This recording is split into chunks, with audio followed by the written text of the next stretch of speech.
I learned how to translate organization needs into what the team needs to do. And I think the most important thing is to know how to explain to people why we do things, how we should do things, make sure we can deliver the work, but at the same time protect them from, too much stress or too much work. These are, I think, the most important things now to remember for me. And also how to delegate things, that I don't have to do everything myself. You don't have to do everything yourself. If you have a good team, a strong group of specialists, you can be backed up by somebody else. You don't have to be there all the time. And also,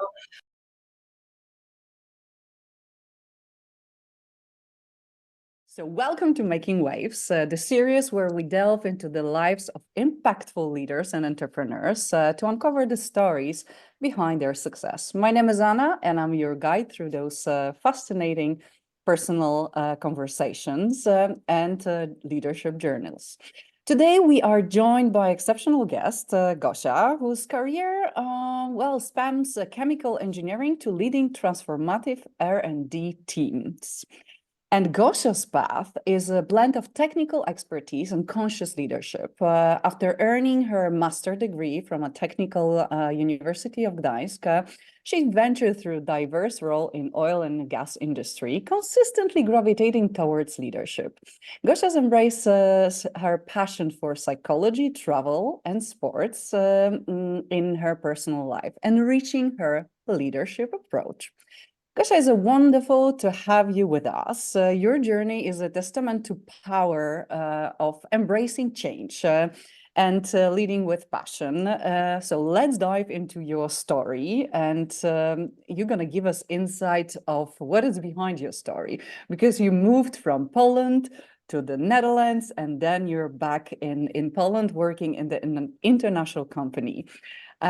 Gosia, welcome in Making Waves. thank you, Anya. And I have to say, I'm really honored to be here. And it's a great pleasure to talk to you. And I hope I can tell some interesting things. Absolutely, absolutely. And I want to delve, because I think that whenever I read about you, and we know each other for quite some time, change is something that comes to my mind. So embracing change, because you've been in a different environments, you've changed countries 2 times. You're leading diverse teams, and you're leading them through changes. So this is something that it's coming to my mind when I see you. And I'm just wondering if you could tell us a little bit about that, if there was a pivotal moment in your life that it's like you knew that your life's going to go in this direction, or it was a constant change. What was it? Was it like any specific moment, or it was like a chain of moments to lead It's you where you are? definitely the second one, because I've never had a plan for my career path or for my life, like exact plan. It was just more like going with the flow. And it's at some point that I realized that I really, really like a change. So maybe I'm lucky, because it's for me a natural thing to change things, and I'm most of the times not afraid of it, both in my career and personal life. And I understand that it may be a challenge for many people. And this is what I'm trying to support my colleagues with when we are going through an important change in the organization or team. But for me, I like it. It gives me a power. I'm always excited, and I lately realized that it's sometimes quite brave. I like to change things. Absolutely. And because, like, as I said, your life is full of changes. And is there any I would say particular moment that you would say that change, that you really embraced the change and it was for good in your life, like really that you have that realization? Because as you said, for many people, change, sometimes it's hard, it's challenging, it's not easy to embrace. For you, it's, as you said, you go with the flow, you embrace those changes. And is there any particular time in your life when you said like that this embracing change was very helpful for you?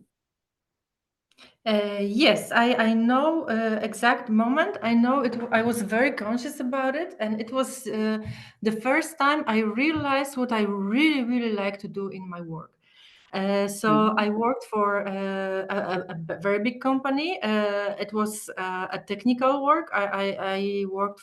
I used to work in a laboratory, and I felt that I need to change something. Surprising. I thought there must be something more. I need something more. Doing the same thing every day, it's just not for me. And then I saw a job ad, and I thought like, oh my God, somebody just created a job for me. I wouldn't be able to invent something better. And it was a job as a coordinator of technical support department, let's say. Mm-hmm. And then I start to thinking like, okay, why do I like it so much? Why is it so exciting? And then I realized that for me, what gives me the most energy and satisfaction is support, supporting people with solving, in this case, technical issues, and it's still the same. And then I thought like, okay, that's a good change, even though like at that point of time it was quite risky. I used to Mm-hmm. work in a stable environment, a good company with good, salary and stuff, and I gained a lot of experience there, and it could seem to be a bit crazy Mm-hmm. decision to do it, but I knew I have to. I just felt this is something for me. It's a good change, and I think it was one of the best decisions in my life. It was Mm. also the first step, not directly, but it was the first step towards the leadership. So that was the first time I realized that I'm taking good decision. I thought it through, and I realized why I want it so much. Mm-hmm. So, Gosia, there is so many things to unpack in what you just said. Like, first of all, like how many times in your life you just really see the job description and it's like, oh my God, this is perfect for me. It's a one Mhm, thing. And secondly, as you said, even that it was risky at the time, you went for it. You took mhm, that risk to go for something that you felt it was for you, right? mhm. Even as you said, like not necessarily from the mind perspective, it was making sense, but for you, it made a sense, right? And I love it how you said that it was just the first step to your leadership journey. And when you made that change, was there anything unexpected there? Yes, many things, but in a very good way. Okay. Which also kind of threw me into a deep water, but in a very good way, because I went from a very big international company to a small, like 100 people company. So it was just completely different flow, completely different energy. And I remember first thing I remember, which was super positive. I entered the building and I thought like, this is my place. I love it here, you know. And the first thing, which was really kind of shock for me, was that um, I asked something. I asked my boss something, how to do things, and he said, "Gosha, you decide. We trust you. You decide. Just do whatever you think it's good." And I thought like, wow. It was really great, great time. And now it seems really like crazy. Now I learned that I can decide and I make decisions every day. But back then it was really like a crazy idea, and I really loved it. Mm-hmm. So somebody like so this job give you the opportunity to grow, and you took that opportunity, and it was Yeah, about ownership of your own job because it's beautiful as you said, but it it is. can be overwhelming. Yeah. That's true. So for me, it was beautiful, and I really like this type of challenges. That this job was created; it never existed before. So it couldn't be compared within this company to anything. Mm-hmm. And I had a chance to start from zero. I could plan things, I could build things the way I thought were right. So indeed, I had to take some responsibility, but also trust myself that I make good choices. Mm-hmm. It wasn't easy at the beginning, but I really took a chance and I really loved it. But you're right, it can be overwhelming, especially that I grew into this role very fast and the role grew as well. As I told you, it was a new position, so nobody really knew what to expect. And suddenly, the amount of work and different tasks grew like quickly. And at some point, I thought like, okay. I think now it's a moment that there must be more of people doing or helping me or doing the same thing. But I really remember this as a great experience. Beautiful. It really sounds amazing, and when you're talking about it, you're smiling. So there's a lot of good memories. But I would like to pause for a moment, and because you said that was your beginning, the journey as a leader just begun, and Mhm. what were back then your challenges as a leader? So I became a leader in this company just like I think year or 1.5 year later. When I got a team of engineers, and well, I'm not sure if I should call it challenges, but it was just something new again. Mm-hmm. So the first thing, I was the only woman in the team, and Mm. also all the team of the engineers which I became the manager of were males. All of them with more experience within this company than me. So I thought, how will it go? My first team, only male, everybody with more experience, great guys. But then I thought like, okay, let's just try, and it went really smooth. It was great. So that was the challenge number one, but I think it was successful at the end. The second challenge is what I actually mentioned is to found your boundaries, Oh. because as I told you, the job was not really described, and at Mm-hmm. some point it grew. It was really a successful position, meaning it was successful for the company to create it. It was really needed.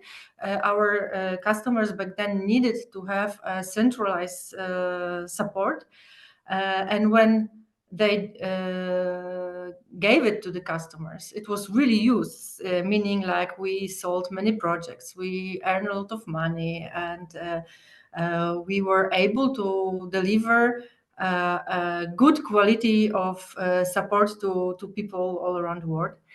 But it means there was a lot of work. So my challenge was to say at some point to my boss, I need help. I cannot do it myself anymore. I only have two hands, but it's difficult to realize because it's being dosed in small doses. It's growing in small doses. It's not like from one day to another you have 10 times so much work. The most important was to realize it and to ask for it. Uh, Mm-hmm. so I would say that was the second challenge. Mm. And again, so much to unpack here because, as you said, the first challenge, you are working in mainly male-dominated industry and leading a team of males and being the only female in the leadership position. That definitely add a little bit of a complexity. Uh, that's a one thing. And as you said, a second one, that when the responsibilities grew, first of all, put the boundaries and ask for help. And I think that that's a statement for great leadership, to be as you are, as empathetic, but being able to put the boundaries, to say no, and say okay, this does not belong in my in my bucket, and I need help, right? Asking for help. That's absolutely beautiful what you're saying. And any kind of learning from that journey and that organization? Definitely. Many of I'm them. sure not the whole, not only one, but if you could just choose one, what would it be? Oh, let me think. Mm, I don't know if I'm able to choose only one, Anya, really. Okay, three. Okay, the first one is to trust my judgment of the Mhm, situation, and it's not only like a situation like, for example, situation between employees, but also like technical stuff. You know, that trust your judgment. You are also an engineer. You know things, and if you mhm, say so, probably it's fine. But that's probably that comes with experience. mhm, Uh, the second thing is to learn your borders. It's really mhm, important. That was something that gave me a lot of how can I describe it? It is something I still use. This learning I mhm, still use in my I used it in my future assignments, and it was really helpful to keep a healthy work-life balance. And I guess those two are the most important. mhm, Maybe also learning about transformation of company, because back then it was the phase of a very extended growth. So it comes with many things, good things, but also challenges. You know, like roles and responsibilities are not clear or they're new, and departments change and structure change, and for some people it's just very frustrating. So this is also something that I learned. How can I call it? Like different phases of the company growth. Let's say. mhm, mhm. So with the different phases, different kind of challenges are coming, and as you said, there's a lot of Mhm. ambiguity. Roles and responsibilities are not clear, so then probably there's a lot of pushing and pulling and frictions. Yes. And as you said, like not everybody is doing well with changes. So there is a lot of resistance, individual and probably on the team. And I would like to jump from that role and from your learning to your current leadership position, because that is already like years later, and your responsibility have changed, and your team is different, your job is different. So how is it now to lead such a diverse team in terms of course, gender and expertise and also cultural Mhm. diversity? Well, I really love it. I really love what I do now. I have a great team. I work with great people, very good specialists, but also people nice to be around. And but it's not only the team, people who report to me, but also people. My managers are really great people. It's nice to work in company doing such interesting things, Mm-hmm. like technically. And how it is, I definitely use my experience from the past.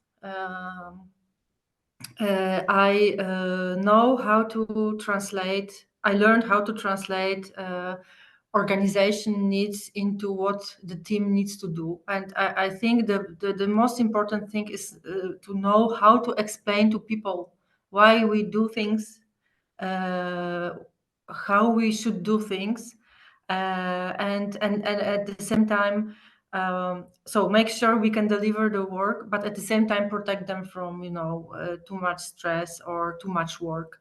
So these are, I think, the most important things now to remember for me.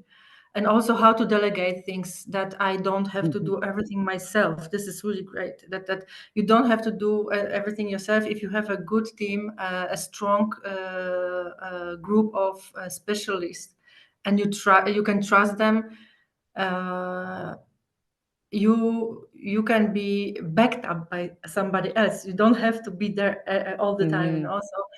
So yeah, that's how it is now. Hmm.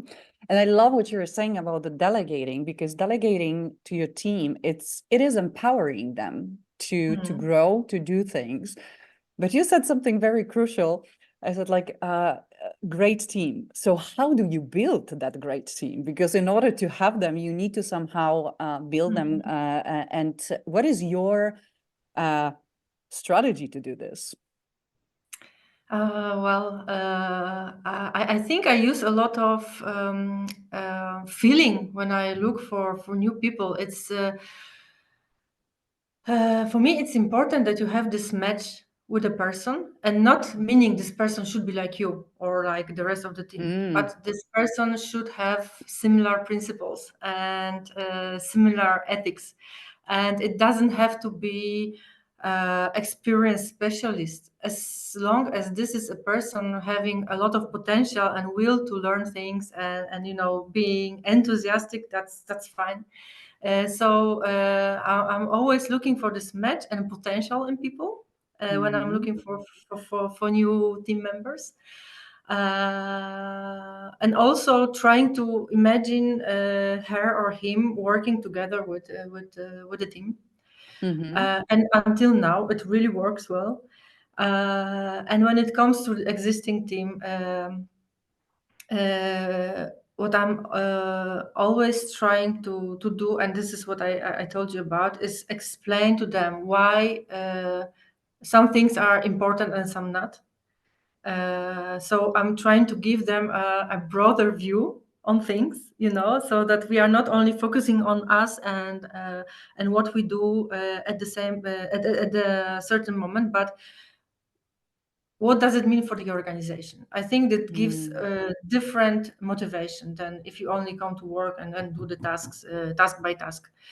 That's the one thing, and the other one which I found super important, and I'm also supported with this by my manager, is to give clear priorities, because there's so much to do every day and it's just not possible to everything. So this is also what I'm trying to explain to my colleagues, that guys, this is important, and this we can forget for now. Okay, it may be important for other people, and if they approach you and they push you to take it, just say no or just send them to me. Uh, so in short, like helicopter view on things and priorities. I think that's crucial. And I really love it what you said, and I think that it's quite often overlooked when we go through changes. As you said, explaining why Mhm. things are going and how they're impacting your team and how your team can impact the organization.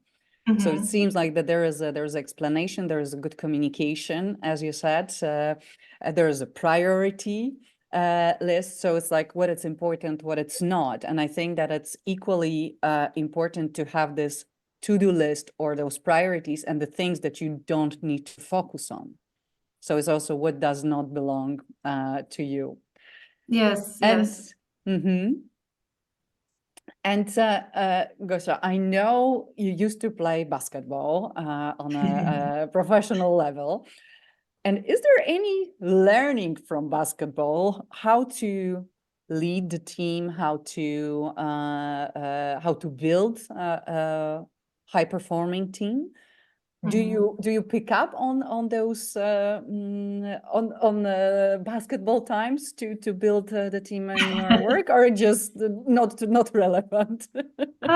Maybe not consciously, but I really believe that playing basketball shaped me back then. It was a huge part of my youth or childhood and youth, and it was quite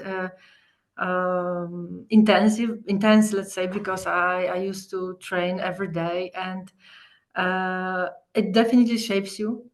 And I believe that because of this, there are not many things that I found impossible, and I think I'm able to bring this enthusiasm to the team. That there are no impossible things. It's always the choice if you want to do it or not. There you can find a way. But of course, in a good way, yeah. Because as I said, you have to have your borders at the same time. But Mm-hmm. that's definitely it. Plus, just working together with people as a team. That is so helpful, because when you play in a team sport, you don't even need to communicate. At some point, you just learn your routines, and you know what the other person thinks and will do, and where you have to be to catch the ball, for example. And I think it works in a similar way in a good performing team.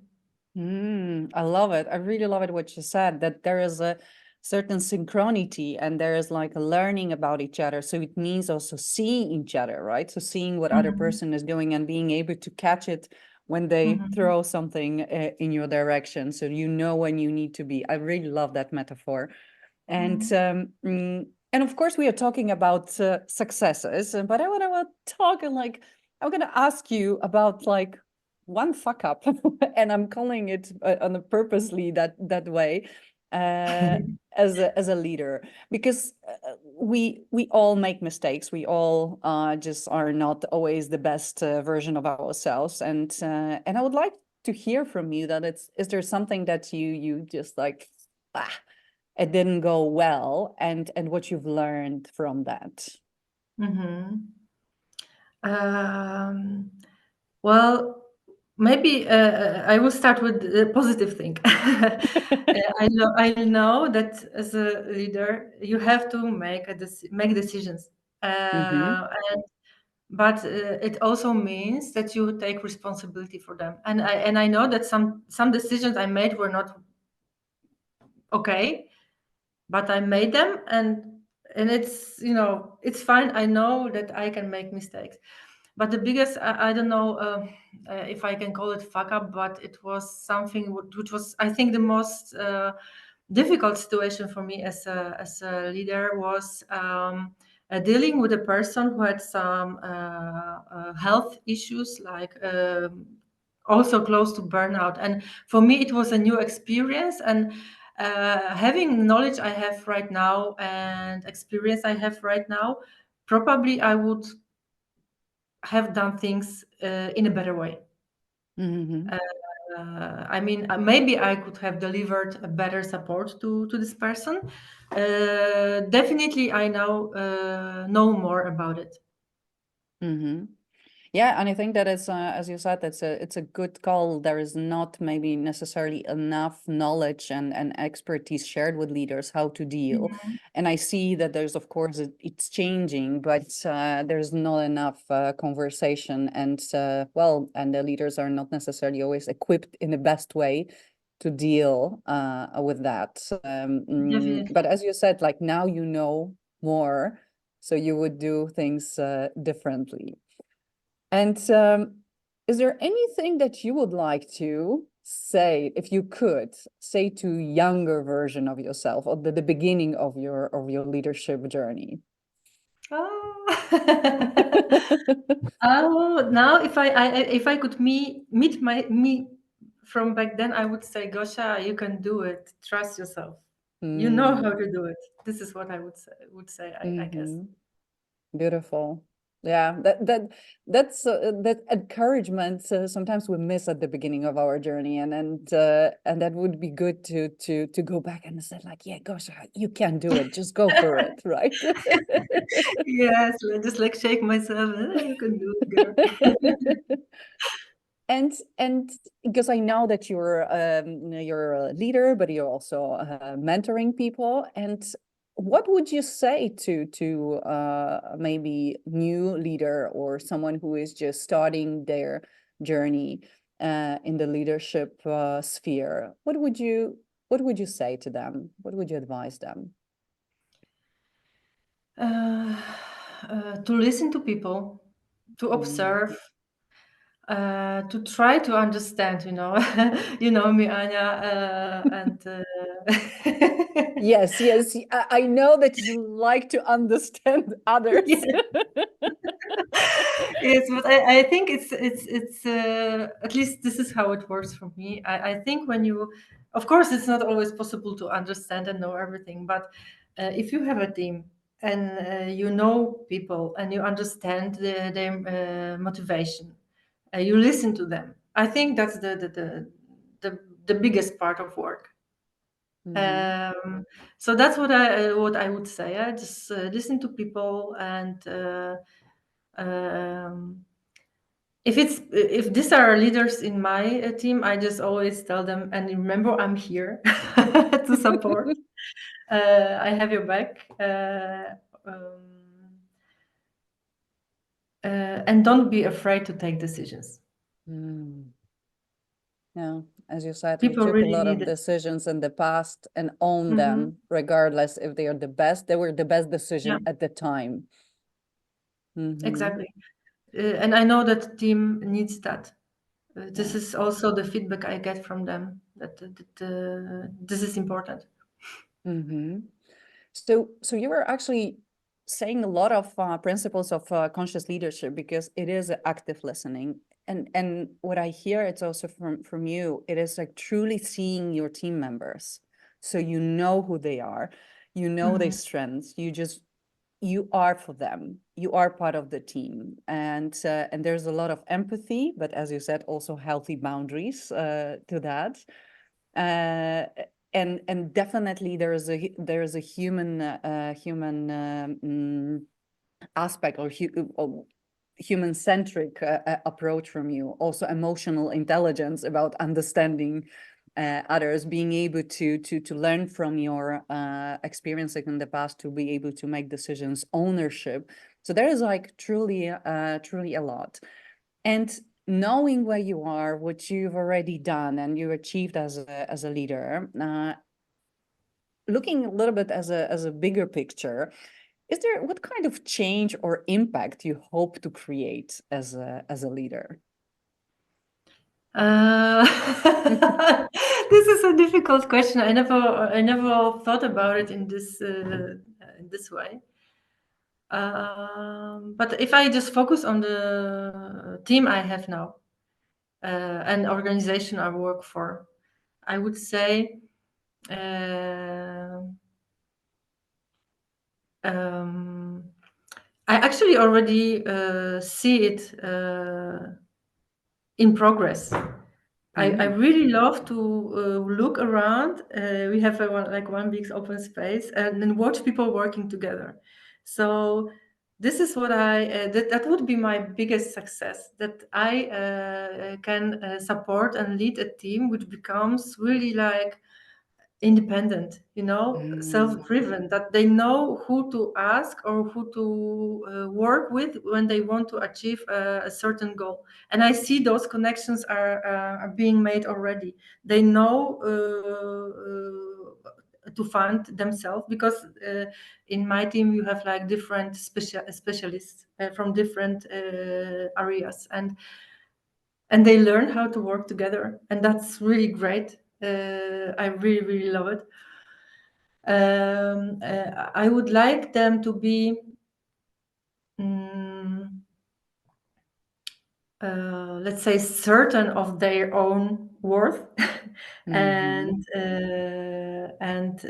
to trust themselves. The same as I learn how to trust myself now.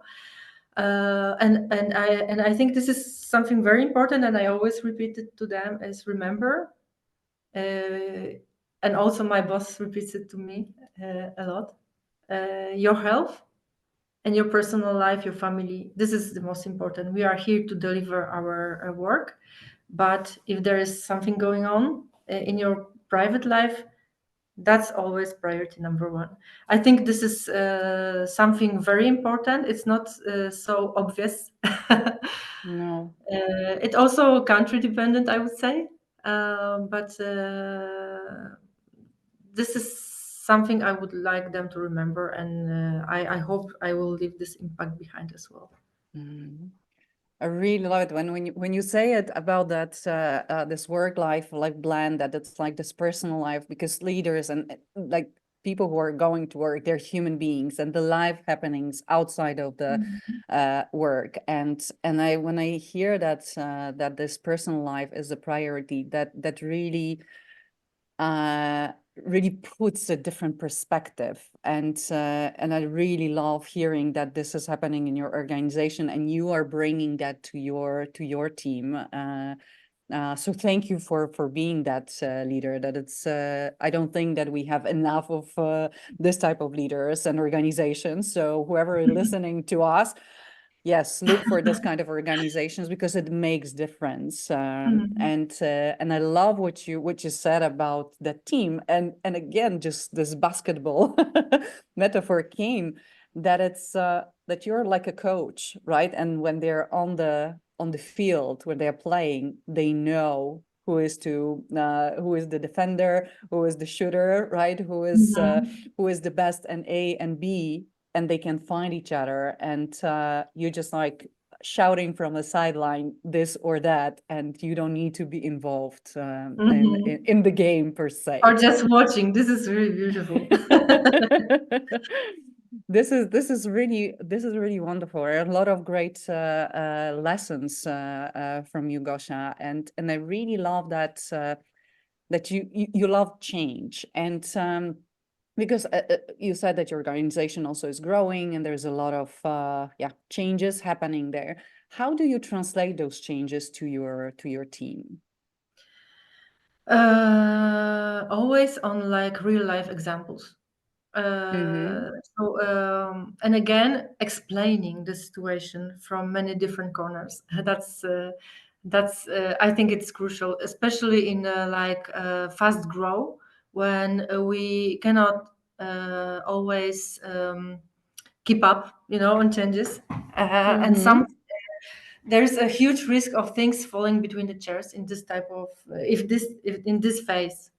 So roles and responsibilities are not clear, so nobody knows if he or she should pick it up or not, and then some things are forgotten, so it can lead to a lot of frustration. So I think explaining the situation, why things are happening this way, why do we have to move towards a new solution or new structure, uh, that's the most important, that they know why they are being moved, or things around them are being moved, that it's not like Mm-hmm. a chaotic change because of, I don't know, wind. It's because of conscious decisions that things have to be done differently. Mm-hmm. And it's natural when the company grows, and then you need to do things in a different way. Otherwise it won't work, right? So the most important is communicating everything in a right way to people, I would say. Mm-hmm. And again, we go back to that communication, we putting things in the context, right? So it's Mhm. not how it's often in the organization. There's a slide deck sent, right? And this is the changes that are coming. Deal with that. And then it's like this kind of pile of documents is landing on your lap, and it's like, okay, so what do I do with it? It's just like you need to do this, you need to do this, you need to do that, and not necessarily explaining, okay, so why we are changing that. And I love it, like that you're translating those changes, and it's so easy or easier to the team members to go with that because they understand the why. Mhm, mhm. Mm-hmm. And they understand direction they're being pushed into. I think Mm-hmm. it's important. Yeah. Gosha, in few words, what kind of legacy you wish to leave behind? If it's about the work, uh, In general, or you in can general. choose. That's super difficult, Anya, really. I don't know. I mean, okay, I will first go for what I want to leave at work. I think I want to leave a strong team behind of people who believe their strength and knowledge. That would be this. And well, I don't know. For me, the relationships are the most important, both in personal life and my work. So I really, mm, for me, relationships are precious. Like my friends, my family, and and this is something I will always treat with the highest priority for me. And so people who will remember me as me, I would say. Mm-hmm. Yeah, it's really beautiful because you're saying about the relationship even with the context of work, but obviously that leads to something bigger because it has a business impact, right? It impacts business results at work, and it also have an impact on your personal life. Those relationships is how your life looks like and how many friends you have around yourself, regardless, because you're moving, right? You moved from a different country to another, so and you lose your friends on the during those changes, during those transitions. Yet you still, wherever you go, you're creating new relationships, and this is beautiful because it is again the statement for this empowering change and focusing on what's important in life. Mhm. Now, Gosia, so I know that, as I said, that you are mentoring some leaders, and if there is someone who is watching us, I'm sure there is, who thinks that maybe mentorship is for them, and they would like to get in contact with you. How can they do that? I will be honored if anybody would like to contact me for this. I would say the best way would be to contact me via LinkedIn. And we're gonna put the link to Gosia's LinkedIn on under this video. And I really encourage people to have a mentor because it can be a game changer in your career.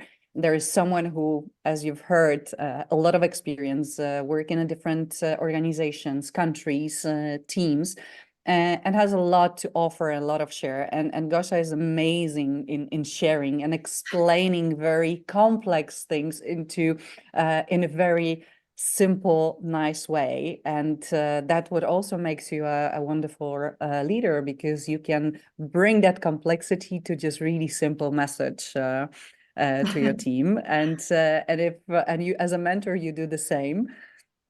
So I really encourage people to contact Gosia. You can definitely learn a lot, and it can be a game changer in your own career. Gosia, thank you so much for your time and for sharing your story, for sharing your experience, and really showing us what the true leadership is about. Thank you so much, Anya. Again, I feel really honored that I could be here with you. It is always pleasure, of course, for me to talk with you. But today it was a new experience, and I really, really appreciate it, and I really liked it. Yes, it was a new setup for both of us. Yes. So it's bringing our friendship to another level. Yes. Thanks so much. Thank you.